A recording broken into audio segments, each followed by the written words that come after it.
பிதாக்கள் தோற்ற இடத்துல நீங்களும் நானும் தோக்க கூடாது. அதுதான் பிதாவின் விருப்பம், அதுதான் பரலோகத்தின் விருப்பம். அல்லேலூயா சொல்லுங்க. அப்போ எலியா சாதிச்சார் தான், ஆனா ஒரு இடத்துல அவர் பலவீனப்பட்டார். அந்த இடத்துல கூட நீ பலவீனப்படக்கூடாது.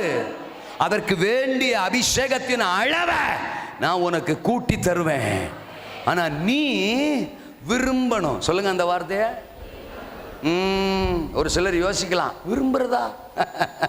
நான் ஏற்கனவே அதை செஞ்சுக்கிட்டு தானே இருக்கேன். எது அதுவா? இன்னைக்கு அதுக்கு பாம்பு வைக்கிறார். அல்லேலூயா சொல்லுங்க. டமால். அல்லேலூயா. நல்ல வார்த்தையா இருக்கே, விரும்புங்கள்னு சொல்றாரு. திரும்பவும் சொல்றேன், விரும்புங்கள். அல்லேலூயா சொல்லுங்க. பூமிக்குரியவைகளை அல்ல, மேலானவைகளை. அல்லேலூயா சொல்லுங்க. அபிஷேகத்தை விரும்புங்க, தேவ உறவை விரும்புங்க, ஜெபத்தை விரும்புங்க, உபவாசத்தை விரும்புங்க, எசபேல் அழியணும்னு விரும்புங்க, அருவருப்புகள் அழியணும்னு விரும்புங்க, தேவ நாமம் உயரணும்னு விரும்புங்க, யோர்தான் பிளக்கணும்னு விரும்புங்க, யெகோவா தேவன் என்னோடு இருக்கிறார் அதை நான் நிரூபிச்சு காட்டணும்னு விரும்புங்க, என் பிதாக்கள் தோற்றதுல நான் தோக்க கூடாதுன்னு விரும்புங்க, என் பிதாக்களை பார்க்கிலும் இரட்டத்தனையா நான் சாதிக்கணும்னு விரும்புங்க.